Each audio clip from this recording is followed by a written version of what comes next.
Olá! Hoje vamos falar sobre contratos comerciais e a sua importância para a boa gestão de uma empresa. Na verdade, antes de falarmos de contratos, antes de acontecer a relação comercial, a empresa deve considerar fortemente a assinatura de pré-contratos, contratos preliminares. São aqueles documentos assinados na fase de negociação, um contrato, um memorando de entendimentos, uma carta de intenções. São documentos que estabelecem as regras para uma negociação entre duas partes de boa fé. Regras como exclusividade, regras como sigilo e outras tão importantes para essa fase de negociação. Bom, superada a fase de negociação, chegando-se a um entendimento em relação à relação comercial, aí sim teremos o contrato principal.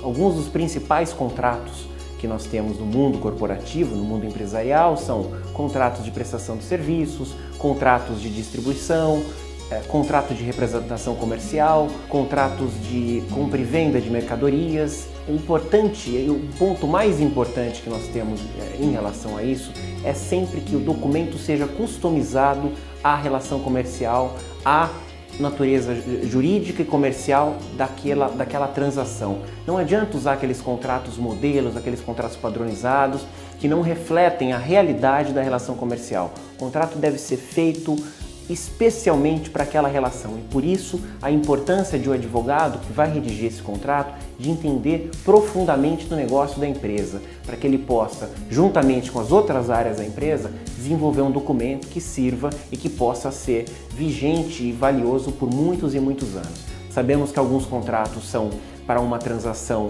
única, eles contratam um contrato de compra e venda de um material, de um produto, mas também existem aqueles contratos que são diferidos no tempo, por prazo determinado ou indeterminado. E esses contratos merecem uma atenção especial.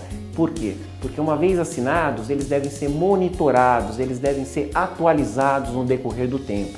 Eu já me deparei muitas vezes com contratos antigos, com 1, 2, até 5 anos de vigência, que não refletiam mais o escopo e o objeto daquela relação comercial. E isso é fundamental que isso ocorra. Então, periodicamente, a empresa deve se preocupar em atualizar os contratos através de aditamentos contratuais. É fundamental. Outra coisa, no momento da rescisão do contrato. A rescisão do contrato é um momento onde a empresa tem que observar o prazo de aviso prévio. O prazo de aviso prévio é aquele prazo que a parte que tem a intenção de rescindir deve dar à outra parte, para que ambas as partes possam se preparar para o final, para o término do contrato.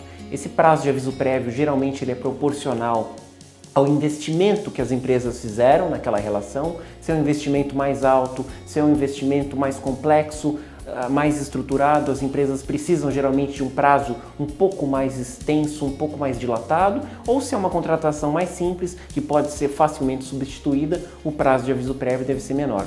O importante é que o nível de serviço seja mantido durante o prazo de aviso prévio e isso deve constar no contrato também. É algo que deve estar ali no contrato e não pode ser desobedecido. Por último, decorrido o prazo de aviso prévio, no dia da rescisão, a empresa deve, é fundamental que a empresa considere a assinatura de um termo de quitação. Termo de quitação é um documento que vai oficializar o término da relação jurídica e comercial e vai declarar que as empresas, após um acerto de contas, nada mais devem uma à outra.